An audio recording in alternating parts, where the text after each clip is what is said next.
Gone in 60 Seconds. Okay. I don't know. You never seen that movie? Gone in 60 Seconds? Yeah. Did he do that? Oh, they were telling him to do the car things? No. When he's they're like getting ready. He's like putting the music. And it's like Donnie, low rider.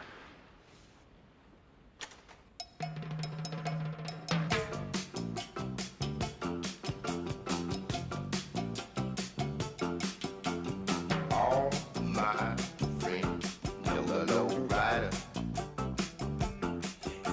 The low rider is a little higher.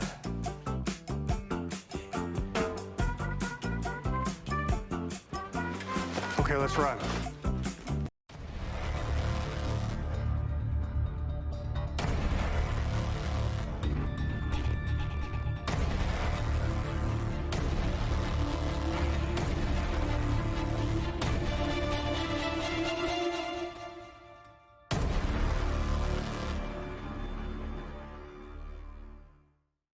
Hello, everybody. Welcome once again to Elite MMA and Wrestling Entertainment. This is your boy, Ozzie, the Notorious Thumb, and Yoyo, the People's Chump. And we're coming at you today to let you guys know all of our opinions on what's going on in the world of MMA and in the world of wrestling. And oh my gosh, dude, there's so much to talk about. There is so much to talk about. Right? They're Yeah. just and just so you guys can see, this is my belt of choice today is the Eddie Latino. Guerrero. You can see right there, Eddie Latino. Guerrero Yep. version of the Undisputed Championship. Yep. We Pretty should have cool put looking belt. that title on the line for the past weekend. That would have been awesome. Yeah, no, I don't think I could put any of my babies No. on the line on any of these bets, bro. Any of these bets. Ooh. You know, we'll get to We'll that make later, but if you guys watched episode 1, yeah, so Yoyo and I made a bet on UFC 272 and I lost. But like I said, we'll get to that We'll get a little to bit that later on. because I right. will be boasting about it. So, but yeah, I want that title now. It's a really cool title, bro. It's like really heavy too, really big. Is the because for we'll get started in just a quick second, but just for those of you that collect belts, you may know, but for those of you that may not, the Undisputed belt actually had like 3 different versions of the Undisputed belt when they first came out with it, and the version 1 was like the smallest version. Version 3, I think, was the biggest one, and that's the one that Brock wore because Brock's a huge dude. Yeah. So they had to make a bigger version for him. But yeah, so this is the version 3, just made in the Eddie Guerrero strap. Really cool, bro. Really cool. But man, we got so much to talk about, dude. Yep.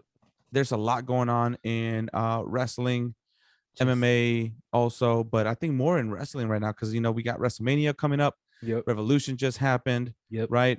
And obviously we talked about Tony Khan buying Ring of Honor and what's going to happen with that. Impact Wrestling is also doing this thing with Bullet Club over there, Jay White. So there's a lot of stuff, bro. I know, right? Too sweet, baby. Oh, let's go. Yes. Okay. So yeah. So AEW. Yeah, Revolution. man. Let's start with Revolution, bro. Okay. So pay-per-view. This is crazy because I was not as I was excited for it, but I wasn't super hyped. But every match that happened is just it's because you have to be watching AEW or you have to have some kind of connection to AEW, what's going on. I follow this page on Instagram. I'm giving them a shout out, Wrestle underscore page on Instagram. And it's like a long underscore. Right. It's like Wrestle underscore page. Yeah. Something like that. I started following them, I don't know when, and I was just like, dude, this guy gives me the content that I need. So it's like, he gives bits and pieces of like recapping the show and stuff like that. I would always have to wait for, like a Wrestle Talk Wrestle Talk News or the going, what is it called? Going in Raw podcast. I love those podcasts, but I would always have to wait for them to come up and then we'll post a video or whatever, and then I get my recap there. But this guy's awesome. But yeah, you're the one that actually turned me on to that page. I remember you sent me a clip of something. I was like, I can't see it, bro. It says not available, so I had to follow them too. And now I'm glad I did, man, because you're right, because obviously we're all busy sometimes, and we can't catch every single show, every single pay-per-view.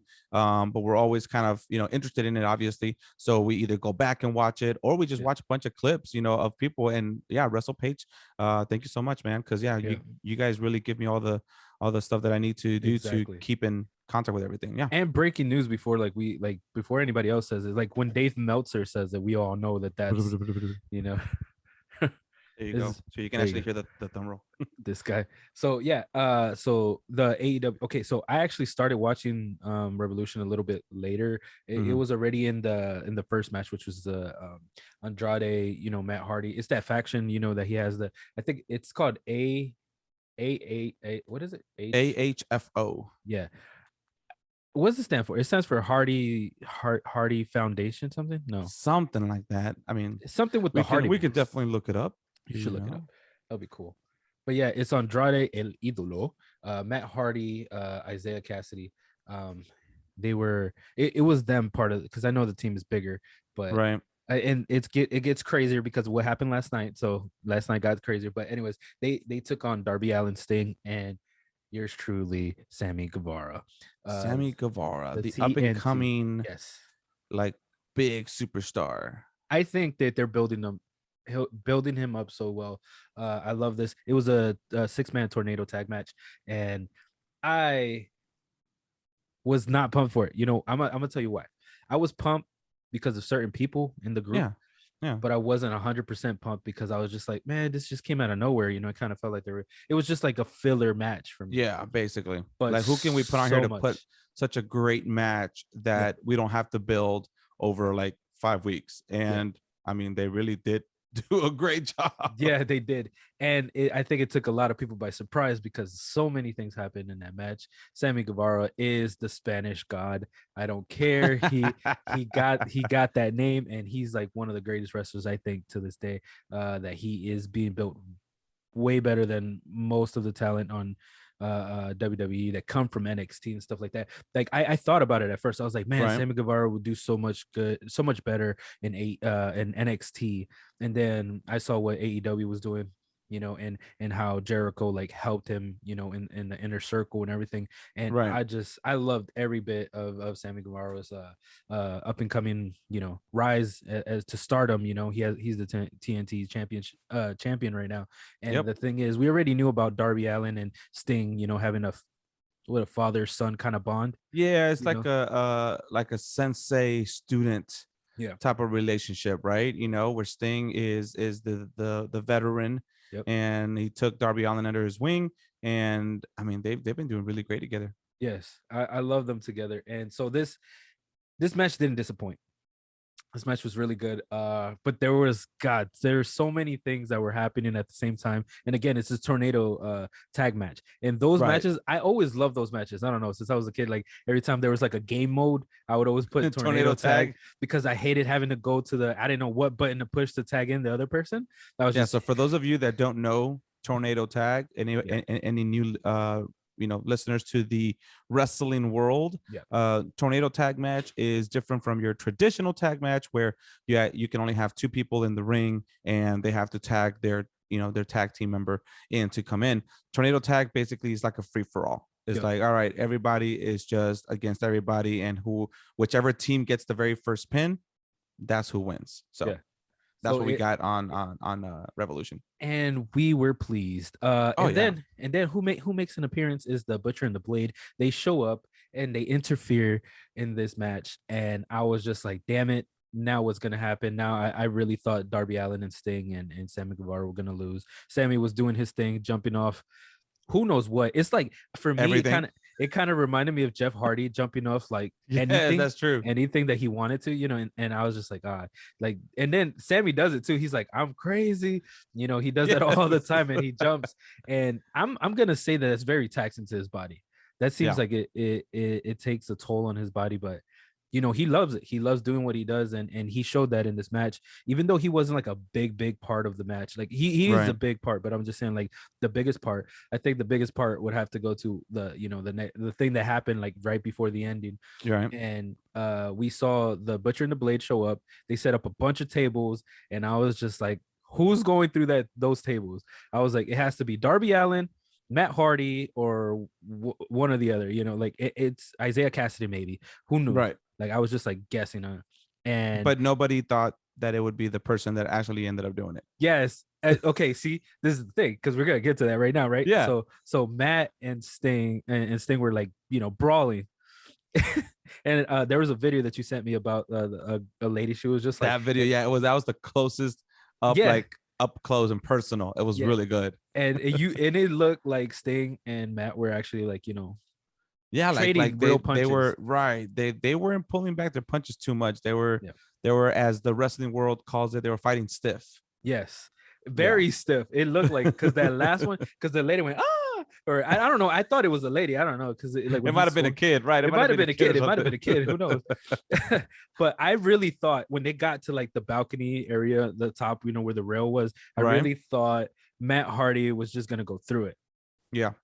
But that didn't happen because Andrade was fighting with Darby Allin outside, and then Andrade just like laid down on the table, and you know that's never good. You know that it's like When setting somebody up lays yourself down on the for failure. table, it's like, okay, Yeah, here and we he go. just it looked like he was just laying to like rest. He was like, I'm tired, and then you saw Sting just jump, and I'm like, there's no way they're letting this man do this, and like it's crazy because I think we said this in the chat. You were like, why didn't you tell me that Sting did this? And I was like, bro, so much happened that I forgot, but this was such a big part of the match that God, Sting, bro, how old is he? How old is Sting?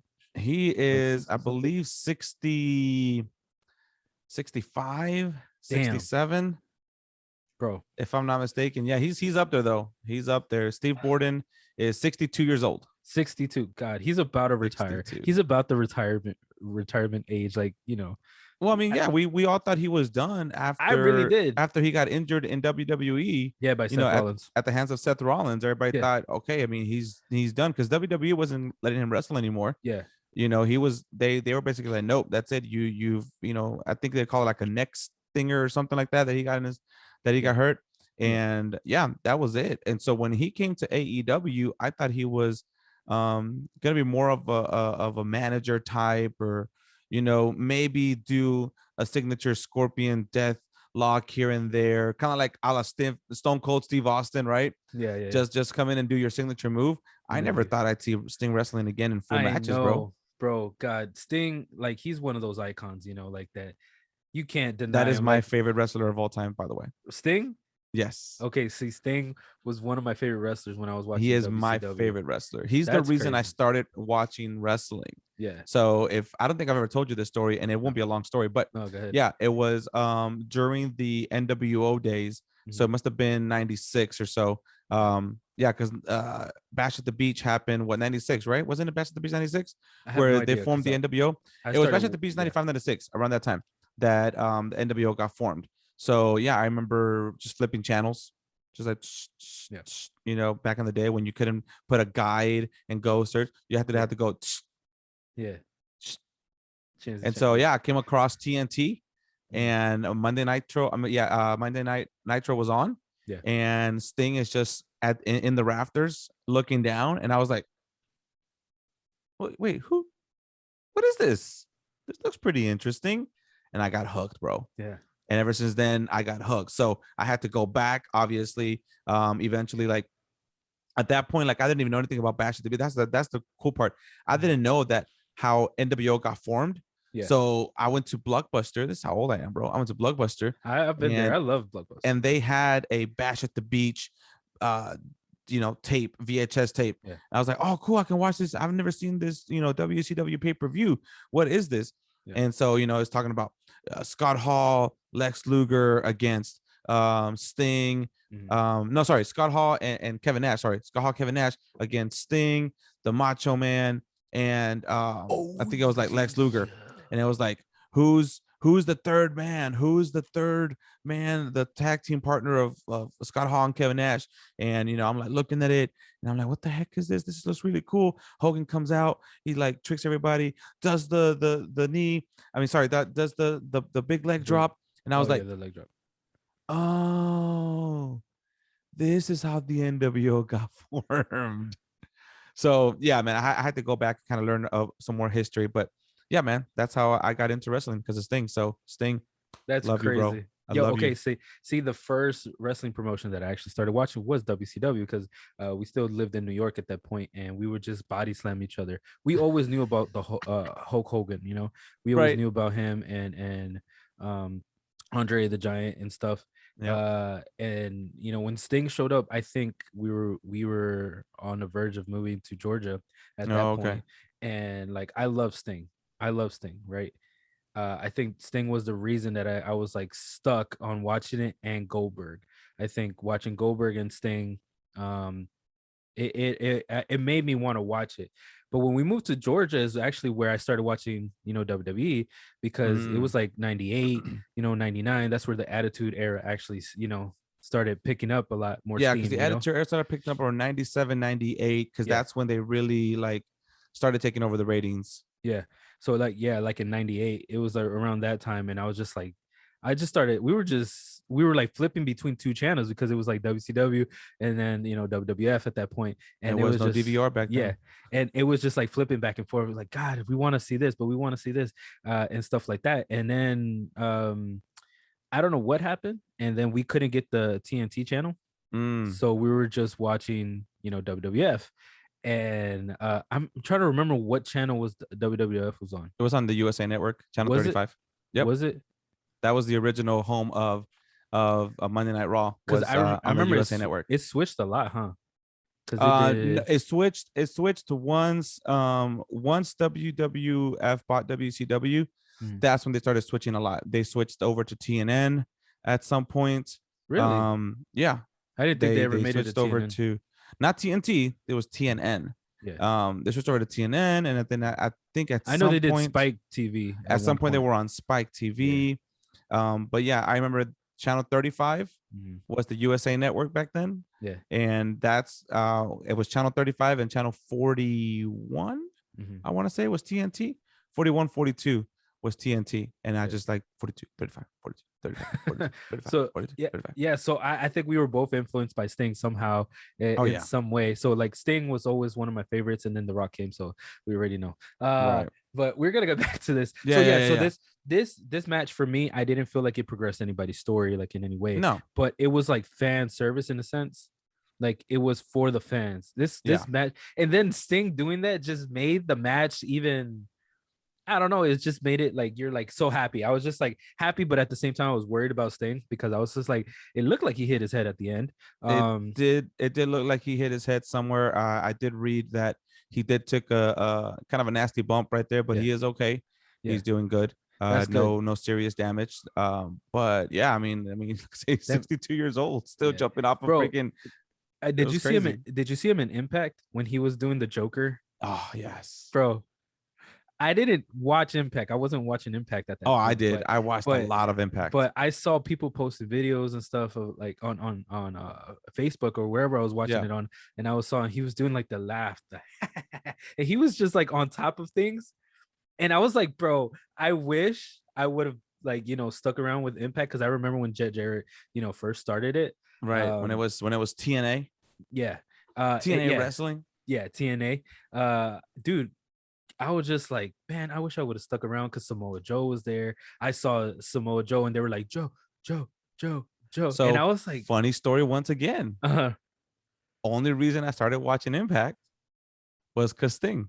Oh, because Sting came there. Yeah, so it was TNA wrestling, and I had heard about TNA wrestling, but I was like, whatever. And then all of a sudden I heard Sting is coming back. Yeah. And he's gonna debut on TNA wrestling. I was like, I gotta buy this pay-per-view. Yeah. And I bought the pay-per-view, and from that moment on, I was religiously watching TNA every single week. See, it always came to the thing of me not having that channel. So it was just like, damn it, like I don't have that channel either, because my parents, they wanted the Spanish channel, so there were certain channels that we couldn't get, so we had to get the Spanish channel. Because in South Carolina, everything changed completely. Because like, I do remember those. Up here in South Carolina, there was no Spanish channels. Like in Georgia, when we lived in Gainesville, it was different. Like we had Telemundo, Univision. Everything was easy at hand. And then we moved up here. There was no Charter Communications. Oh my gosh. I know it's called Spectrum now, Charter Spectrum. But like back then, it was called Norton Land Cable, something like that. Norton Land Cable, something like that. So did you guys even have Comcast / Xfinity back? No, over there? no, You guys had nothing. no. We had nothing, bro. We were bro. Like for a time period, we were watching VHS. Just to get by in our day. Like we didn't have anything. But Too we funny. keep going away from this. But we need a we it's a different story. But okay, Yeah, let's so come back. The end of the story, right? So yeah, Darby Allin, Sammy Guevara, and Sting, they won. I thought the ending was great. I loved it. I think Sting can still fight. He still got Yes. some fight in him, and I love Heck the yeah. fact that he did this bump, even though he could have got seriously injured. He took it. He took one for the team, and I think we all loved it because it was a good opening match. And then it goes to the next match, which was John Moxley versus Bryan Danielson. Yes. So we've seen this already in WWE, right? Or a version of it. Yeah. Right. Right. We've seen the Dean Ambrose Yeah. versus Daniel Bryan version, Yeah. which is a watered down version of who they really are. In a sense, yeah. But I think Daniel Bryan at the end, he became, himself. Like towards Yeah. the ending, I thought it was cool. They let him be a little bit more himself. Yeah. Yeah. Yeah. But now that he's Bryan Danielson again, like he used to Right. be in that match, for me, I'm gonna just say, I know we're gonna talk about match of the night. I think for me it was the match of the night because I agree. I would say it was a brawler versus a submission artist.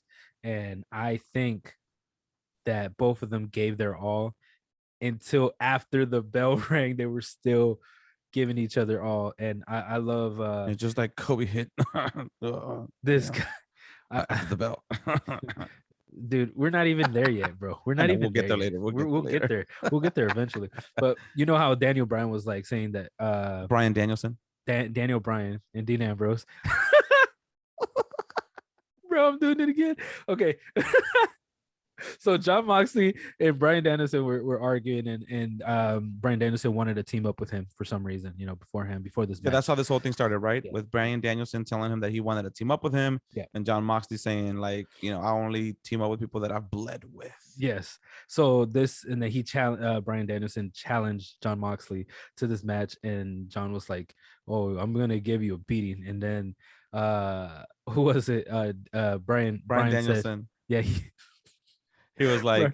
"Don't be surprised if you're the only one that's bleeding at the end of the match." Yeah. So I was just like, it was crazy. Did he actually bleed at the end? I can't even remember. I don't Like, even think. I don't even know if think- it was just John Moxley's blood on him. I think that's what it was, dude. I really don't think Bryan Danielson was bleeding at all. Dude, that was just funny because I love John Moxley. He's been through so much. I love that he was the AEW champion at one point. I wanted him to have that reign forever, to be honest. Oh yeah, no, he was doing a great job as champ. He Yeah. was.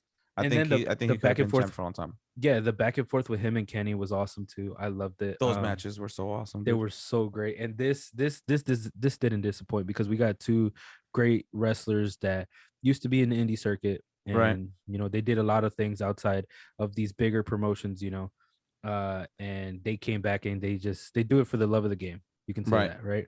Yeah. So, but yeah, for me, I think that was the match of the night because for me agree. that was like the pinnacle for the, no pun intended, right? Not the pinnacle, Right. of the whole pay-per-view. And then it goes to the TBS women's champion. Which is do they call it the women's women's mid-card? Yeah, No, basically. it's just called the TBS Championship. Yeah. It's basically the women's version of the mid-card title because we Yeah. have the TNT being the mid-card title for the men's, Yeah. and the TBS being the mid-card title for the women's. But I actually like that, the fact that they don't really emphasize that it's a women's title, Yeah. even though that's literally what it is. Like that's Yeah. what they're using it for. But I like that they don't actually have to call it the TBS Women's Championship. It's just I have that firmware from Right. from WWE. Oh you yeah, know? man. I still got I that feel ya. firmware. That version 1.0. 1.0. But yeah, Jade Cargill versus Ty Conti. Conti. But can I be honest with this match? I already know what you're gonna say, bro, because I have the same feeling. Go for it. I didn't think this match was good. I Nah. was very disappointed. How long was this match? It was a short match, huh? It was like 6-7 minutes long. Yeah, it was a super short match, 6-7 But it minutes felt long. long as hell. Okay, and Because of the cringe moments of the yeah, match. there was a lot of cringe moments. I think Jade Cargill is she's great. She's a great wrestler. She looks the Yep. part. She looks like a champ. Ty Conti, I love her. I love the way she wrestles, but there was many times that she was looking at the camera every time, Jade would kick out and she would do this like dumbfound face. And it was the Right. same face over and over again. And I was just like, bro, didn't you just do that like 3 seconds ago? And it had to be 3 seconds ago because this match was only 10 seconds long. Right, right, exactly. So like, okay, I It love wasn't even both that of them. long. Yeah, and I just feel like I think they needed to warm up to each other so they can feel each other out a little bit better. Because Mhm. even this It match almost for seems like me- they didn't plan the match out. that's what I was about to allude to because I was just like, Yeah. it's like the first match. It was like they just put it together, and then this match was kind of felt like it was just put together last minute, Right. But no offense to either wrestler, No. but I love them both individually, not together. Here I didn't feel the chemistry at all. I felt there was a lot of botches between both of them, and Now we know why it's a mid card. Yeah, they're but mid- they're still up and coming. but yeah, that's very true. But mid cards they're sometimes good. No, yeah. I mean, I'm not saying that they aren't deserving of the mid card and that the mid card somehow sucks. No. The mid card is there to elevate wrestlers is there to elevate wrestlers who have not reached that pinnacle to sort of test them, Yeah. see how how the crowd reacts to them and things like Yeah. that. But it's also there also to keep some of the top stars relevant while they're not in the title picture. Yeah, You know what I that is mean? true. That is So I true. mean, that's a mid card title, Yeah. and right now, I mean, like I said, yeah, they showed why they're still there right now. But I have faith in both of them. They will get to the point where they'll be a lot more comfortable. And if they don't, unfortunately, well, Yeah. they'll Well- probably just show up in Impact. You mean ROH? Because Oh, yeah, that's true. I, ROH. like I said in the last podcast, I think that ROH is going to be like their NXT. That's what I think. Yeah. It's a form of their developmental. So that's what I'm thinking. But I don't know. We'll see. But let's talk about mid cards that actually become stars and then they become mid cards again. Chris Jericho and Eddie Kingston. I thought, dude, like I love Eddie Kingston. All right, I loved him tagging with John Moxley. I thought it was really cool. But this He's a good wrestler. I'll be honest, I don't like him too much. he might not have the look, but I love the talk that he has. He has a lot of Yeah. I think his look he's a little sluggish, a little bit, but he Right. gives his all. So I thought him versus Jericho was going to be a good match. Jericho, you see how fit that dude is now. Yes. He's looking lean. Yeah, lean. He's mean, looking so good, green. bro. I mean, that's what happens to all these wrestlers. They go away for a few months, they work out, and they come back and they look great. Yeah. They inject some steroids, and bam, there you go. Come on, man. Come on, man. It's not WWE. Oh, But yeah. Oh, my bad. Shots fired. So Shots yeah, the Chris fired. Jericho, like I didn't really care too much for this match either. Yeah. It just felt like, one of those matches. It was a good match. It was a great match. I feel like they wanted to steal the show. For me, they didn't steal the show. It was a good No. match. It was a good match, but I don't think they stole the show. And then the tag titles were on the line with Jurassic Express defending it versus Red Dragon, which it used to be part of the Undisputed Era. I forgot how they How do did it. they do it? I forgot how they I know did it's it. something like It's this. like this. It's like Yeah, something like that. Undisputed know. Era, right? Yes, there you Something go. like Something that. like that. No, it's Some- undisputed. Yes, there it's you go. That's U, what it was. That's what U, it is. It's E. like Undisputed that. Era. Is it? Am I doing it backwards? Because I can't tell. Or something like that. I don't know, Like- bro. Either one. I'm gonna start flicking people off the whole time. But yeah, so exactly. Undisputed Era 2.0. Yes. Bobby Fish and Kyle O'Reilly versus the Young Bucks, which, bro, I don't care. Young Bucks are one of my favorite tag teams in the world. Them, the Usos, the New Day, those are some of my like favorite, of this era. That Right. for me, like personally. You know what's crazy about them though? And like I said, yeah, not to go off on a tangent too much. Mhm. But what's crazy is that I believe though that even though the Young Bucks are like one of the top tag teams in the world, Yeah. I don't believe that they could make it in WWE. because of their style. They are the embodiment of indie wrestling style, Bro. and they are great at it. I think I understand what you're saying, because it makes, I think what you're saying is like the product that WWE wants, they don't fit Right. that, they don't fit the bill. Exactly. I'm not saying that they're not good enough Yeah. for WWE. I'm saying WWE doesn't showcase Like that. indie wrestling. No.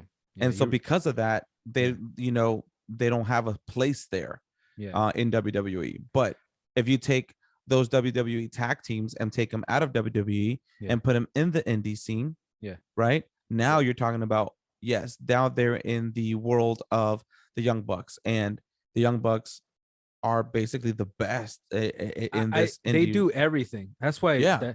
That's why I do think that even outside of WWE, I know what you're saying, because I think the New Day, they do a lot of that kind of style, that they jump. They do some high risk maneuvers. Everybody does the super kick.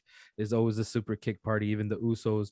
And there's something about that move that I always loved. When HBK did it, it was the end. But for them, it was just like they're setting up another move. Every time they did it, it was always, and that's what I got from all of them. Like the New Day, the Usos, and the Young Bucks. And I know there's other tag teams that are out there, but I'm just saying, for me, these are the ones that stand out the most. But I would say, I mean, that's why they put on a great match with Jurassic Express, with Red Dragon. I mean, that was a great match for the AEW tag team titles. Yeah, but I would say like the same, like, if you put the Usos and New Day in AEW, it wouldn't work the same either. Like, it's kind of this. I feel like the balance would be there too. Like they wouldn't really fit the bill for this, because AEW is something different. But so this match, of course, was gonna be great.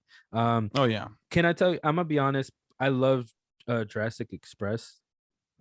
Sometimes I knew there was like a butt coming. Yeah, I don't like them all the time. Like I love Luchasaurus.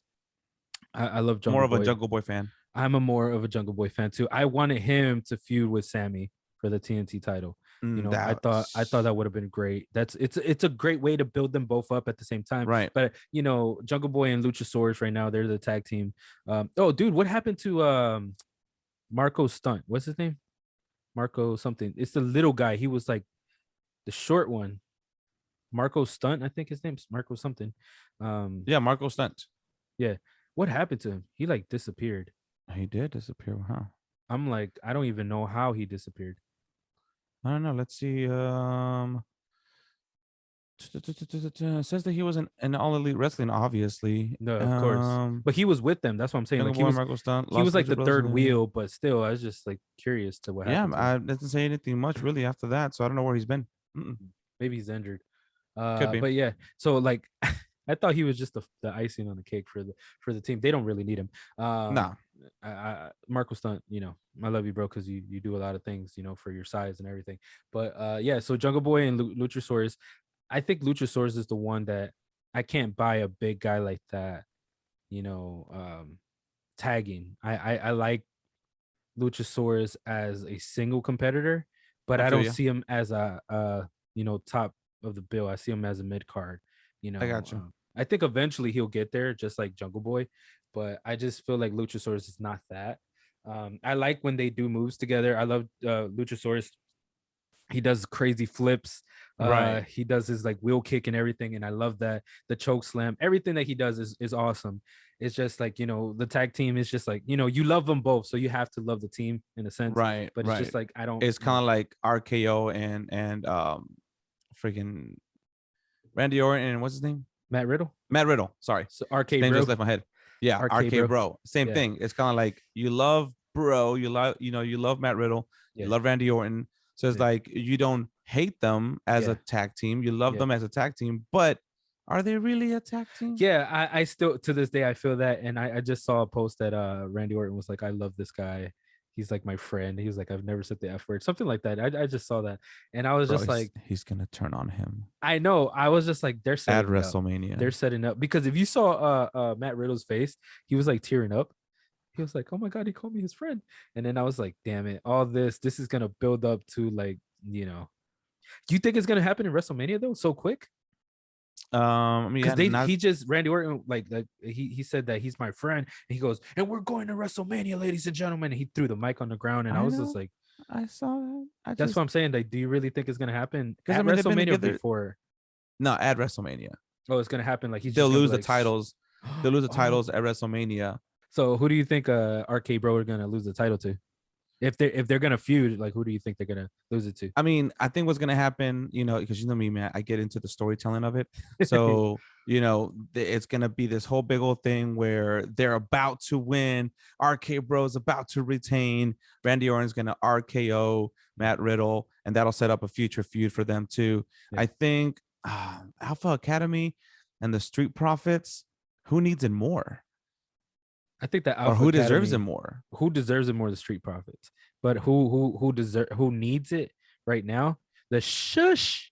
I think Alpha Academy wins because they can. That's why.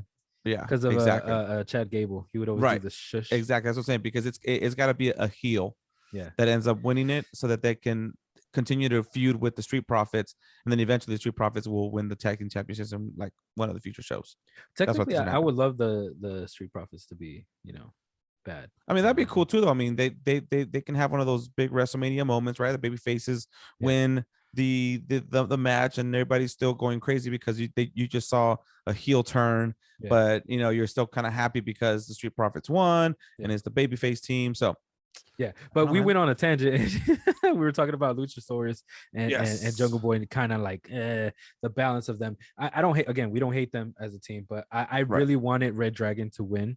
I don't know why. It was just something in me. I just wanted everybody to have the gold, because I really thought they were gonna, we'll get to that in a little bit. But and then there was a point where they were helping each other, Red Dragon and the Young Bucks, and I love that that they kept like interfering with each other, trying to be like, no, I'm gonna pin. It's like, we had a plan, and I'm like, who had a plan? I was so bad. I wanted to know the plan, because they kept saying we have a plan, and I'm like, what was the plan? Like, who was gonna win though? And who came up with the plan? Yeah, exactly. So it was a back and forth, and this is why I'm telling you that Kenny Omega is gonna come back, and then it's gonna be the Young Bucks with Kenny, and then Adam Cole is gonna be with the Undisputed Era again, and they're gonna make it undisputed.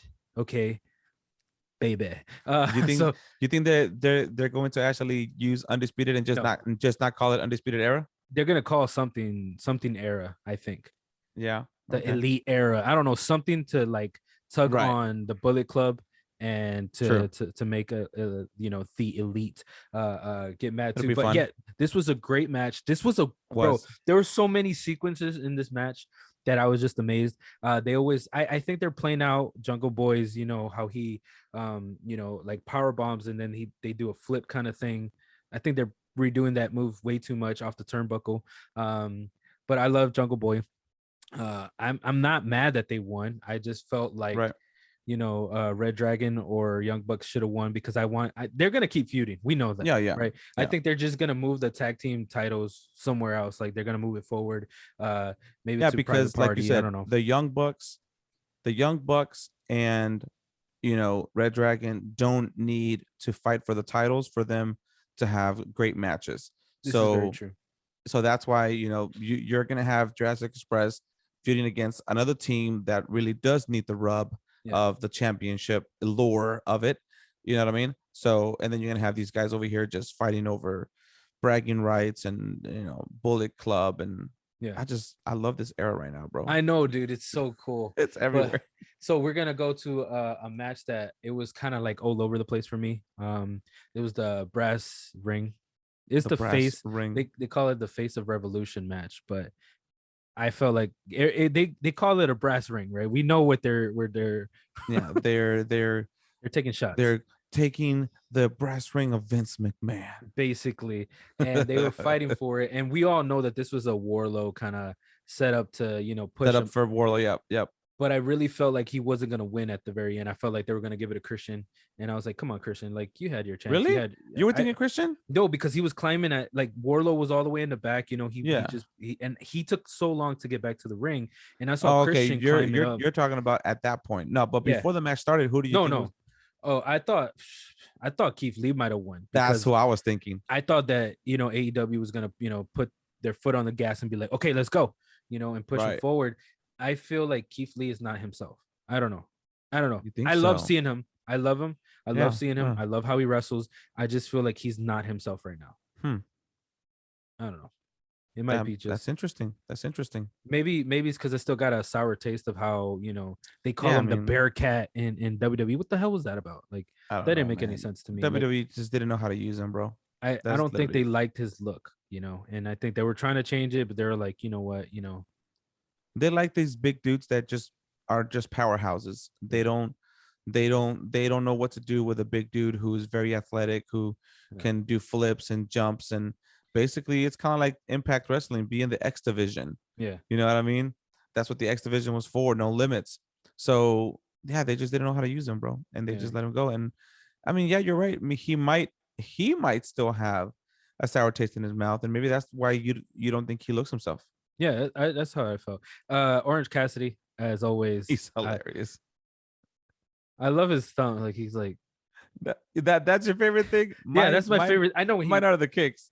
Oh, the kicks. Oh, dude, yes, I love the kicks too, because they were all in the ring at the same time. Yeah, they were about to jump Warlow and the one of Taz's guys, minions or whatever. They were gonna fight Keith Lee, and then Orange Cassidy comes in and he starts, with hands in his pocket, just bro, I love that. That is funny. That is funny. Little but I just love that he puts no effort in anything. But when he starts wrestling, he wrestles. So I heard that. I read that he got hurt, and that's why he wasn't at the ending of the match. Oh, really? Wow. Yeah, Warlow was still gonna win. It was just they were pushing him to win, but like he just got injured at one point. And remember when his friend came out? He was like doing the curse. When, he was supposed to be there at the same time. Van Holsten or something. I forgot his name. I don't remember his name. I don't even know who that was. When I saw him, I was like, he looks familiar, but he was like, curse. And I was like, this is just a funny character just to add on, Orange Cassidy, because Orange Cassidy is just ridiculous as it is. He is. But it was a good match. It wasn't like a lot of things happened. I think they were pushing Warlow more than anything, because I feel like the main focus was him. I wanted it to be Keith Lee, but yeah. So, but it's still good because Warlow he needed a way to break from and even then, MJF. I mean, Warlow versus Keith Lee would be a good that could still happen. That could still happen. So yeah. So yeah, of course, feud. Yeah, it'll be a very good feud. Who else? Oh, Powerhouse Britt Baker. No, but the Powerhouse Hobbs. That's the Taz guy. I didn't even know. Oh yeah, that's the other guy you're talking about. Remember his name. Yeah, Powerhouse Hobbs. To the women's championship. I felt okay. I'm gonna say something before. New belt, which looked great. Bro, love this belt. This is way better. What I wanted. They had the small one, right? For Rio, because Rio won the smallest one. And then when Britt won it, it got bigger. And then they're like, you know what? We actually need a bigger one. And I love this one. This one is perfect. Anybody can wear it. It is beautiful. Yeah, beautiful. I love the whole thing. I was just like, I think I sent it to you, and I sent it to a couple friends, and I was just like, this is the title. This is WWE needs to pay attention and stop putting W's on their titles and just put like they could go back to the Intercontinental Championship kind of style, even the which I got it back there. I got it back. Where's it? But not the new one. Oh, no. I love the old one. I have this old one, and I also have the new one, but it's in my closet somewhere. Oh, for real, the new one. Yeah. Oh, this guy. And then the United States I got the new United States as well. Bro, that one, I like the new one. They took so long to change it, but I like those titles. But the main titles for WWE, we could get into that later. But anyways, so yeah, Britt Baker, DMD, Dr. Britt Baker. I apologize, Doctor. Yes, please, lady. I don't be disrespectful. Britt Baker, baby.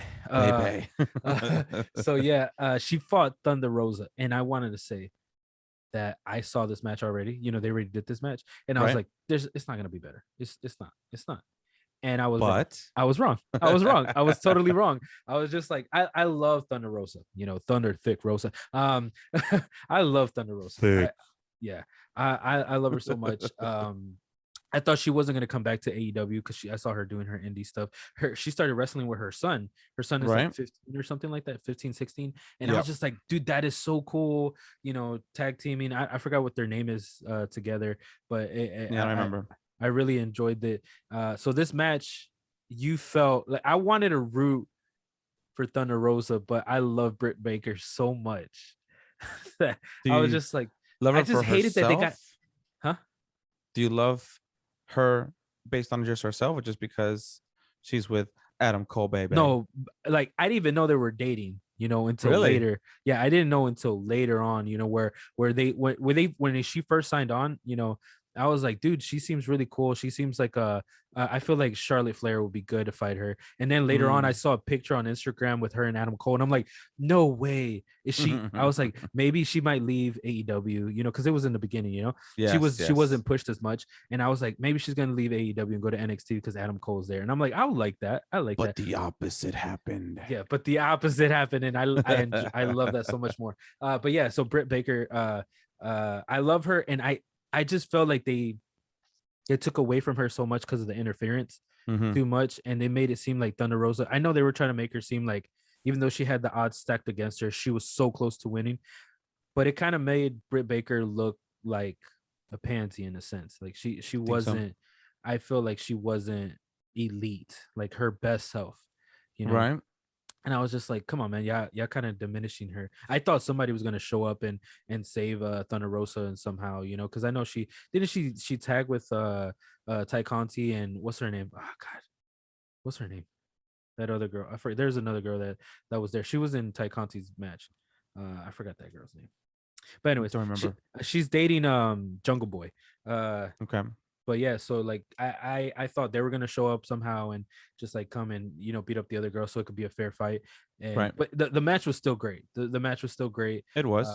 I don't think anybody else was gonna top like women's. I know they don't do a lot of women's fighting matches and stuff like that, but I thought this is like the best that they have AEW has right now.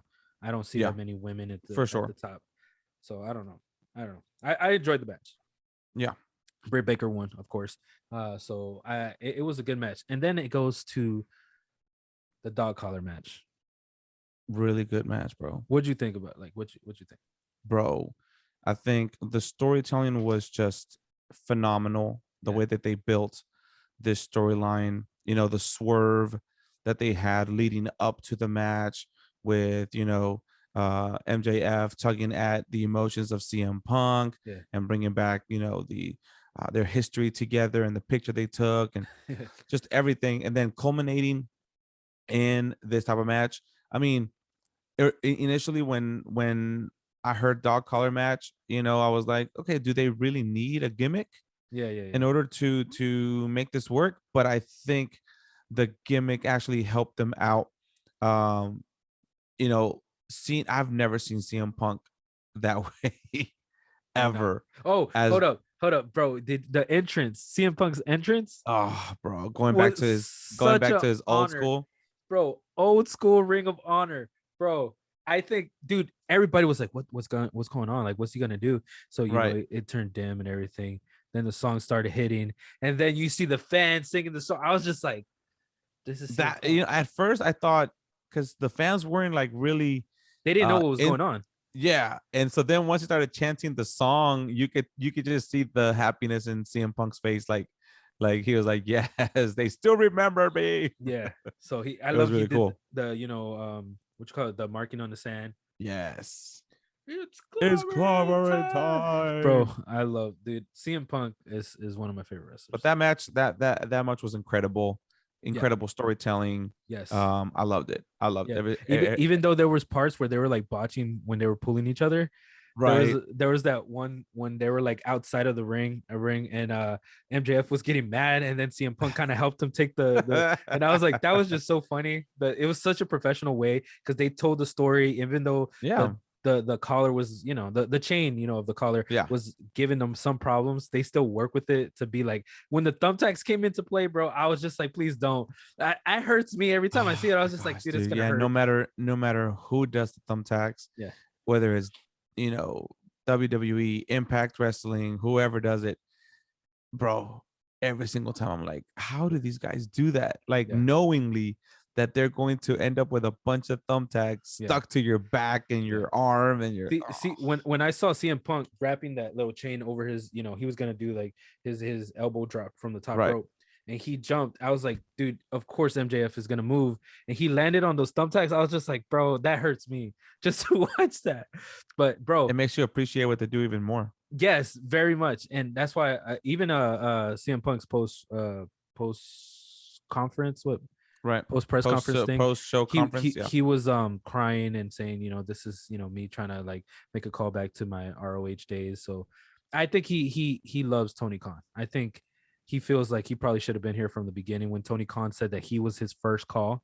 I think CM Punk is honored by Tony Khan for so many reasons, on top of Ring of Honor, being. But I think it's good that he waited though, because Yeah. he wanted to make sure that he wasn't going to be, that if he returned, it wasn't for something that was just, whatever. He wanted to make sure that it was a good product, that it was that he was actually gonna be useful. What motivated him to come back was the Brody Lee's passing, so that's Mhm. what he even said it in an interview. He was like, what triggered me to be like, I have to do it in his honor. I was just like, I love that. That's why I love CM Punk so much, because he does it so much. Like, he's not trying to force himself to do it. No, he does it he because loves it. wrestling. Yeah. He genuinely loves wrestling. And you could see it in this match. You could definitely see that he loved every bit of it, no matter sir. how agony, like the agony that he was gonna that he was gonna face. Great match. And then Yes, it brings sir. us to the main event. It was really hard because I was just like, I still had the taste of this match in my mouth, and I was just like, okay, how are they gonna top this at the main event? Right. How can the main So, event be even better? Yeah, Which I will say the main event wasn't yeah, it the wasn't best bad. match of the night, It wasn't. but it was a good match. It was a good match. Adam Page versus Adam Cole. They have a lot of history together, and I feel like their storytelling is not over yet. No. I think Adam Cole is gonna go away for a little bit, not too long. I think he's gonna come back. He's You just think like, so? yeah, like I don't think I think he's gonna be like, okay, let me go into the shadows for like maybe two shows, maybe. Who knows? He might show up tomorrow night or Friday night, whenever. I don't know when this is gonna go up. I'm guessing it's gonna go up tomorrow. I'm hoping it's tomorrow. But yeah, so tonight, I guess, or yesterday already happened. I don't know, because it might be Saturday. Anyways, but yeah, so yeah, this match was good. I didn't think it elevated either one too much. It just No. showed how much they know each other and how well they work with each That's other. the good thing though, that it didn't elevate anybody, but it also didn't bury anybody. Yeah. So it was a good way of like testing the waters for this Yeah. feud, seeing what it's gonna be like. Eventually, Adam Cole will be champion, and when he wins that championship, it's going to go nuts. I'm just gonna say But Kenny Omega and him are gonna feud for that championship belt, and that's it. That's the only thing I can think of. It's bro. But and then there's Jay White, so I don't know, because Jay White is like he has his foot in the door, so we don't know. He's not officially AEW, like just a AEW star. Right. He's just New Japan and Impact Wrestling right now. Yep. So, but he opened the forbidden door. Well, he kicked it. He has his foot in the door right now. So He's we'll see. Bullet Club can go anywhere. That's the Yeah. whole point of Bullet Club. Yeah. So I want to Whatever they want. see. I want to see Kenny versus Jay White. To be honest, more than I don't know, dude. It's crazy because CM Punk is gonna be up there soon too. Because so then most like then it could be kind of taking us to the next topic about what we think is going to happen in AEW now. That's a good. I can see Adam Cole winning the championship and then him feuding with Kenny Omega. Then Kenny Omega could, you know what though? Jay White could insert himself in there and it could be like some kind of triple threat thing. You know what I mean? Bro, Like, you just gave me a dream match. I hate you. Dude, Jay White Bro. versus Adam Cole versus Kenny Omega. Can you imagine No, I can't. that match, bro? Like how crazy it would be. It would be insane. That match would be intense. 3 amazing technical storytellers. Yes. Dude. And they're all fast paced. They're all fast paced too. Yes. They don't fight slow. They always do, like Kenny always likes to start slow and then starts jumping. He starts building into it up. Yeah. And then he's just like the Flash and he doesn't stop. And I was just like, damn, dude, V trigger. He's just running in and everything. So, but yeah, that's gonna be amazing. Let's talk about real quick what happened last night. So many things happened last night. So many things. Jericho shook Eddie Kingston's hand, which he didn't do at the pay-per-view that they were wanting. He agreed that he was going to do it after he beat him. Right. He did it. And then Jericho jumps him starts a new faction because A new faction. yeah, because Why not? so Jericho started a new faction. It's called the Jericho Appreciation. Appreciation Society. Oh, Jericho, Jericho. look, I love you so much, brother. But dude, where do you come up with these names? Like, I'm just curious because it's just random that you just come up with these names. He does. It's just I mean, jazz, and he has a shirt. He just posted it on his Instagram and everything. He was just like right after the match, he was like, "New shirt, just new- like he did with the bubbly. yeah, A little bit of the shirt. bubbly. Yeah, new shirt, new faction, new everything. Here you go." And everybody eats it up because it's Jericho. do. You know, It's And Jericho. I love Jericho. So like this new faction, let's see where it takes him. See Yep. where he's gonna go with that. Sammy Guevara sadly lost his TNT title, but it makes sense because like I said before, he was taking so much brutal attacks and he was jumping and doing a lot of stuff. I think he needs to rest. I think That's a good way to take the title off of him, let him go rest for a few weeks, you know, and come back later. I think that's what they're gonna do. And Scorpio Sky, I think he deserved the title. He's a very low mid card player, but I always felt like he had potential. So you know, him teaming with Dan Lambert, the owner of ATT, he brought his Paige Van Zandt because she just signed with AEW.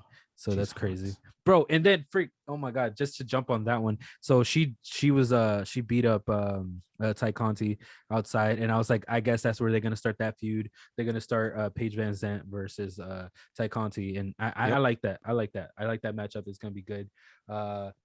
And then now we know that John Moxley and Bryan Danielson are now a tag team because who showed up at Revolution? Oh, we forgot to say that, right? William Regal showed up, and a lot of people were like, "Why did he show up?" A lot of people don't know. Like we had a mutual friend of ours who messaged us like he was why is this important, you guys? Yeah, because he's like, I feel like I should know the answer, but I don't know. So we probably bring him on the show one day. Yes, we will. But shout out to you, Robbie. We love you, bro. Robbie, we love you, brother. You better share this, like it, and subscribe, boy. You better be subscribed to it. Yeah, you better be by now. But yeah, so he asked us about why a lot of people are fanboying over William Regal. I think it's for two reasons. One is because William Regal was a mentor to John Moxley and Bryan Danielson when they were in NXT. And then even afterwards, you know, he was still coaching them when they were in the main roster, and you know, they would call him and stuff like that. But secondly was because William Regal was just let go from NXT, from the NXT, and where he was working. So I thought this was really good, and I actually think that William Regal is gonna work with ROH or whatever form of ROH, and I would love that. I don't hate that. That'd be cool. But right now, how they did what happened last night, it seems like he's gonna be like a manager kind of type. He was like, anybody who wants to mess with these two guys have to know that they're in for a brutal beating, which I wouldn't hate that they're the gatekeepers, right? In a sense, but I also don't want them to not have their run. You know, I still want them to have their run. They still deserve it. Yeah, for sure. So, and then we're gonna go to Warlow. Warlow comes back in and out, and he said that I feel like he's gonna feud with MJF. I just think that's the next logical step. I mean, you know, MJF basically belittled him and embarrassed him. I mean, and MJF just I mean, it's a good next step to not only give Warlow a rub, you know what I mean, and see how he can do you know, with a main event player like MJF. But then also it tests MJF to be like, all right, like, you know, you were dealing with a vet, a well-known vet. Now, can you also help elevate other stars? Yeah. You know what I mean? Yeah, that is very true. So, but I think it's going to be for his contract because he said, I'm still under contract with MJF, but I just don't give a damn. So I was just like, I don't know what. Yeah, eventually it'll be like a contract on a pole match. Bro, I feel like AEW is gonna hear you and be like, okay, let's write that down. Let's just go with that. Contract on a pole match. The fans want it, even if it's just one fan, we're gonna please them. So and then Matt Hardy got voted out of his own faction. Can you tell me how's that happen? I do have the name of the faction. You found it. It was called the Hardy Family Office, but I don't know where they added the H. I mean, sorry, the A in front of the H, because it was just HFO.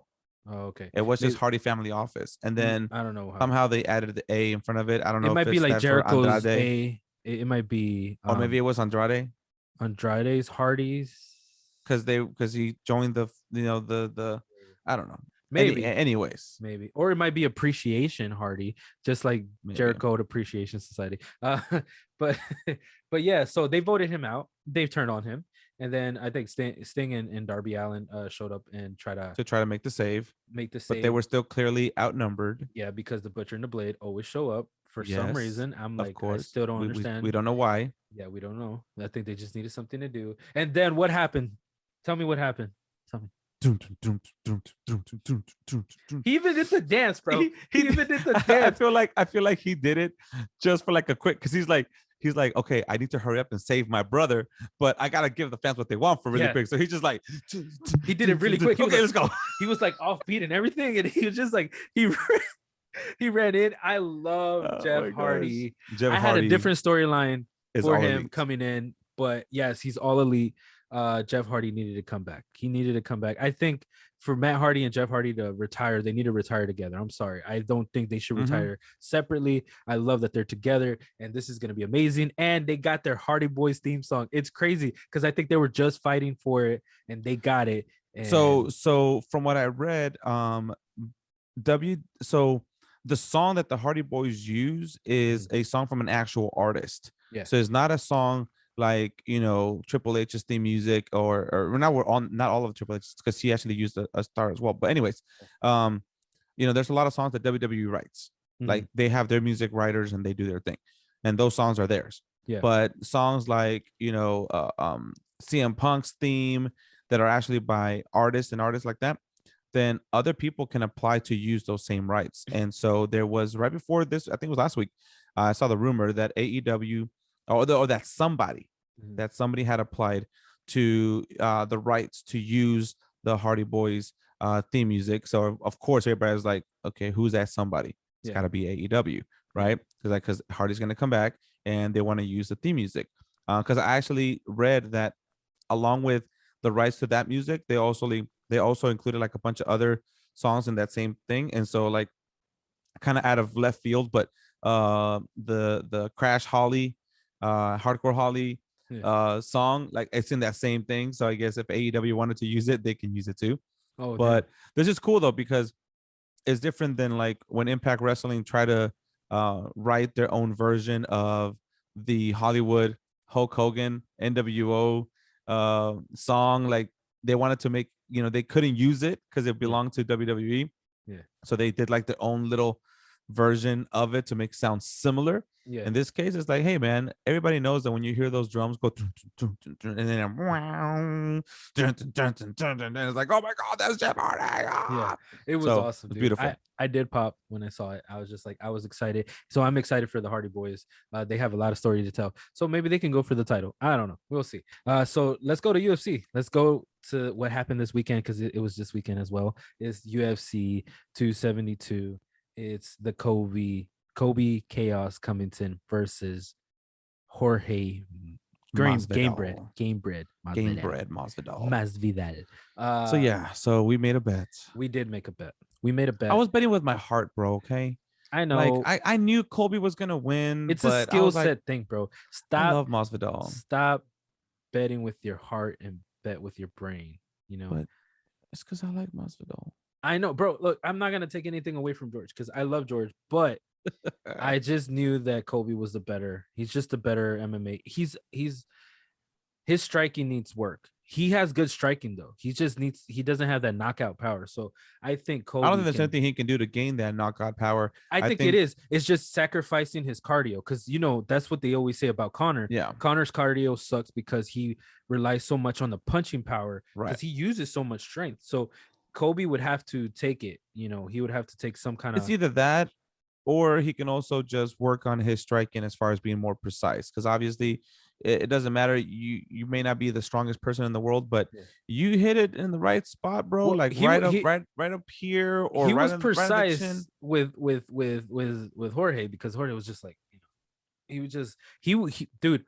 Jorge took a lot of shots for sure. Did you see Kobe just posted like maybe I think it was earlier today or yesterday? He posted that when every time he would tag Jorge would swing and hit nothing. He'll go and then you know he would just keep tagging him, and then he would do it again. And I was just like, dude, that's not George, bro. That's not too Jorge. funny. I really thought, I know Kobe is trolling Jorge Masvidal, but dude, I was just like, That's too I funny. knew it was gonna happen. Okay, I didn't know how bad, but you can say that every round went to Kobe. There was a round 2 where it blacked out for a little bit. Thank you, UFC. I want my $5 back for those 5 minutes that I I lost. know, right?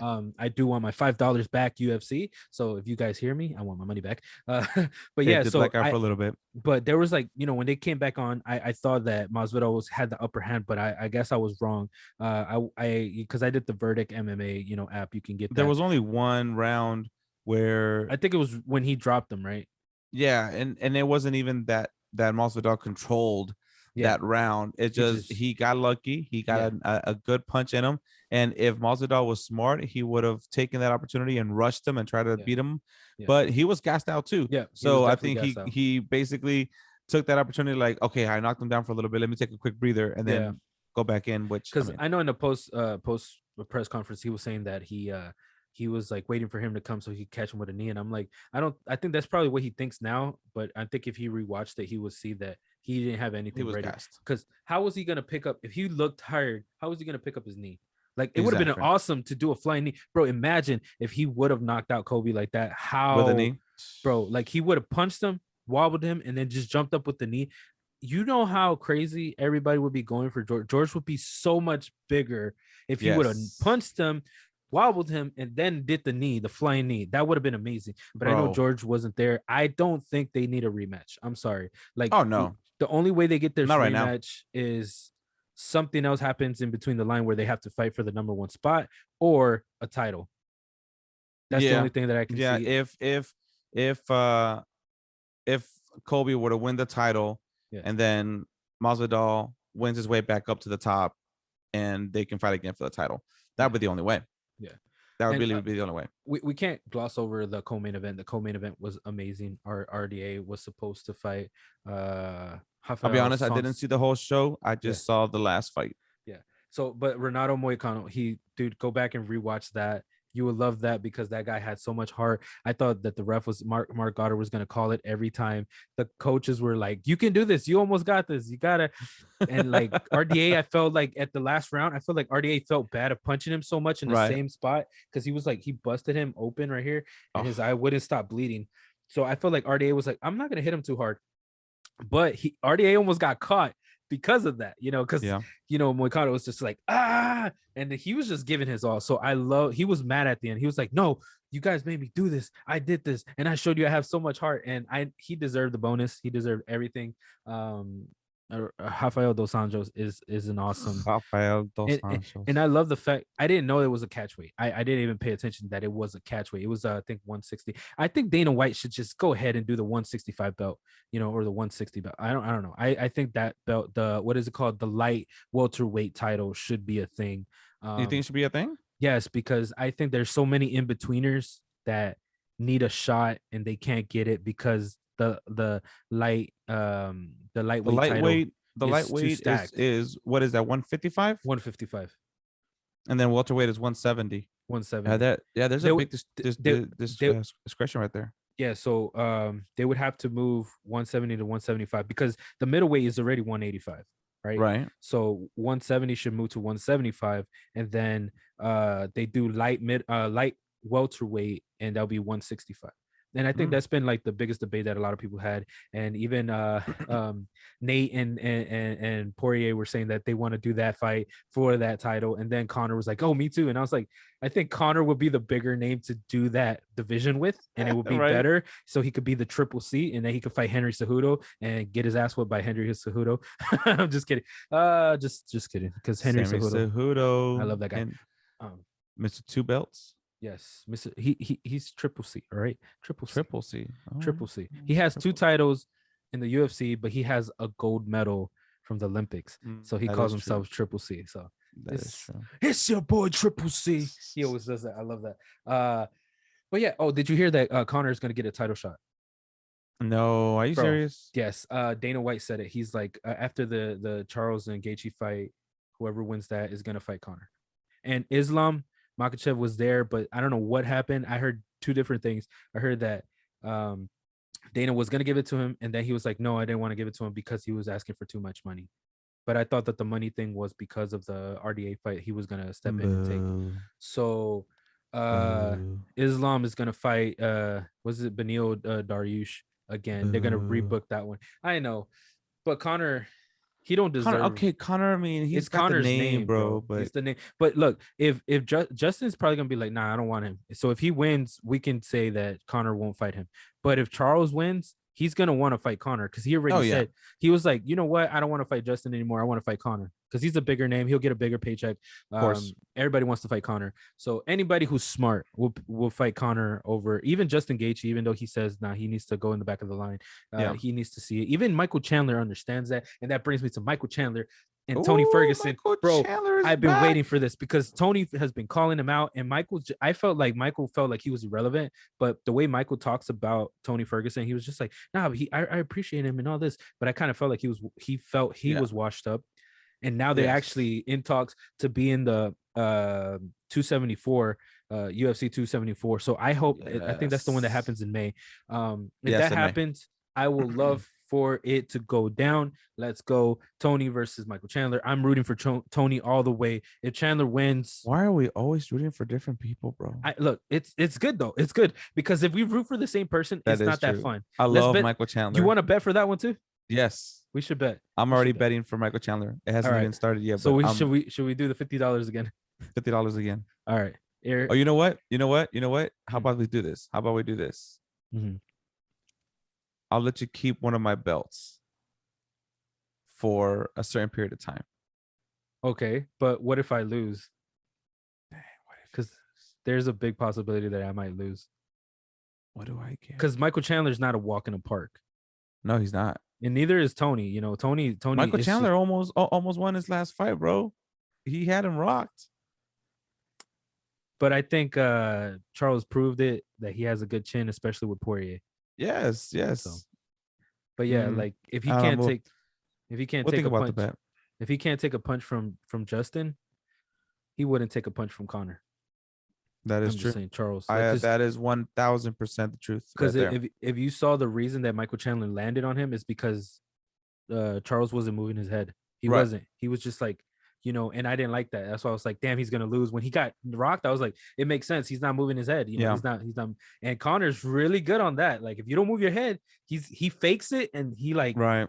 and then he hits you. So I don't know. That's gonna be crazy. And then I just saw a post saying that Marvin Vettori is gonna fight Robert Whittaker. Oh yeah, I did see that one. Bobby Knuckles. That's gonna be a really good fight right there, bro. I want to see that so bad because Marvin Vettori, if he knew what he was doing when he was fighting Izzy, he could have had a better shot. But that fight was pathetic. I'm sorry. Marvin did so much, and Izzy was just like having fun with him the whole time. True. But I think Bobby Knuckles has potential to get that third fight with Izzy. I don't think he won the second fight. A lot of people were saying that Izzy lost, and I'm like, no, I'm sorry. Izzy fought more technical, and he did what he needed to do to stay champion. Same thing that John Jones. That's what you do when you're a champion, bro. And John that's Jones. the kind of fighter he is too, though. Yeah, John Jones is another one. So I don't know why he criticizes John Jones when he did the same thing with Romero. I think Izzy lost to Romero. I don't care. I love Izzy, but I think he lost to Romero because Romero, I felt like he gave the bigger shots and everything. But anyways, that's a different conversation. And then Nate may or may not fight Dustin. It's a money fight. We don't know when that's going to be. I think it's going to be late. You know, they're going to try to go back to Madison Square Garden. And that'll be. You think it'll be as I mean, it could be one of those big summer fights. I don't think so because I feel like they're gonna leave that summer fight for Connor. I think they're gonna. That's true. Connor will have the summer fight. Yeah, I think Connor's gonna come back in international fight weekend. Then Dustin can have like the early fall match, like October or something. That's what I'm saying. Like that's usually when they go back to Madison Square Garden. So I think Nate versus Dustin Poirier for the BMF title 2.0. 2.0 that Nate didn't actually lose. It was a doctor stoppage, like freaking Connor said. Yes. So doctor stoppage. I want doctor that stoppage. If George wants another fight, I want him to fight Nate. To be honest, you know, I want him to fight Nate, and I want to see Kobe. Dude, you know what I want to see? I want to see Kobe versus Poirier and Nate versus Masvidal on the same card. I want that. I want that. I want that so bad. I don't care. Like if I get to Dana see White Nate, make it happen. You know how much money Yeah. that's gonna make? exactly. If I see Nate and Masvidal and then Kobe and Dustin, I will love it. I don't care. You can switch those any way you want. You know, And I then know. put Connor in there somewhere too. No, don't put Connor in there. Connor was still the show, and you guys would lose out when y'all could have just gave him his own show, and that's what I Right. feel like they're gonna do. So Stipe, I think Stipe might fight John Jones for the interim title, but maybe not, because it seems like Tai Tuivasa wants that fight. He called. I don't know if he called him out, but I saw in the interview supposedly he was like, "Oh, I want to fight Stipe. I want to fight him. I'll do a shoot. Stipe. I'll do a shoot afterwards. You know, I'll get him to do a shoot. I'm sure Stipe, if he loses, he'll do the shoot with him." John Jones, I love the dude, but man, I think he's taking too long, but I would love for him to fight Stipe. I think he is taking too long. Yeah, I think him versus Stipe would be a good match. I would enjoy. I think it's that gonna match. happen. I think You it's think gonna happen. Stipe Yeah. versus for the interim title? Yes. And then whoever, like, if Stipe, dude, I'm sorry, but John Jones, he has a chin. So I think John Jones can actually take Francis if they do, they try to combine the belts if Francis stays, because I don't know if Francis is gonna stay anymore. Francis might go to Bellator. Yeah. So because that's Bellator's already trying to make moves and stuff like that. So Oh yeah, man. Bellator is they take all the ex UFC guys, but it's not everybody's meant to be in the UFC, bro. yeah, it's true. But yeah, so that's it for today. I think some other time we'll talk about the 273 matchups that are coming up next month. We still got, I think, almost a month away for that one. Yeah. So we still got a long And time. then for all you WWE fans, we'll come back and we'll talk WrestleMania, because we still got like 3 weeks to build. Yeah. 2-3 weeks to build for WrestleMania. Yeah. So we'll come back and talk about the matches once they're a little bit more finalized. Yep. And we can kind of take some time to kind of go through the whole card and see Yep. who our picks are. We'll do a whole thing. We'll each pick our that should be another bet. Dude, yeah, we pick should our do winners. we should do like so like if there's Like a March Madness type thing. if it's 5, no, I was gonna say bet per per level. Like, let's say the first fight of the match, the fight of the night is like $5. The second fight is like $10. Then sometimes it's 5 and sometimes it's 4, but usually when it's 4, it's like you start 5, 10, and then we do 20, and then the last one would be 50. Right. Whoever wins either one, that way we lose about almost the same amount of money. Yeah, we could do something like that. We'll work on figure it. it out. But anyways, you already know, right? Go ahead, go tell them the ending. Tell them what they need to do, or we're gonna go beat them up. We're gonna be tag team champs, and we're gonna beat up everybody who doesn't. Bro. So everybody, look, here's the thing. All right, we need you guys to go like, subscribe, I can do share, it. and do the whole thing. Because we need followers. We need you guys. Let us know what you guys want to talk about. Please Let us know any topics. Let us know if you want to come on the show. What? All right. What? Oh, What? are you gonna do it? Yeah. So hit that like button. What? Hit that subscribe. What? Hit that little bell notifications. Because we want to hear what you got to say. What? Give us your comments. What? Send us in the DMs. What? Send us a Facebook Messenger. What? Tag us on Instagram. What? I don't know what else to say. What? Oh God. Oh my God. But yeah, man. Thank you guys so much for watching, for listening. Like I said, like, subscribe, share, and everything, and let us know what you guys think. And that is the bottom line, because Yo-Yo and Ozzie said so. Jabroni.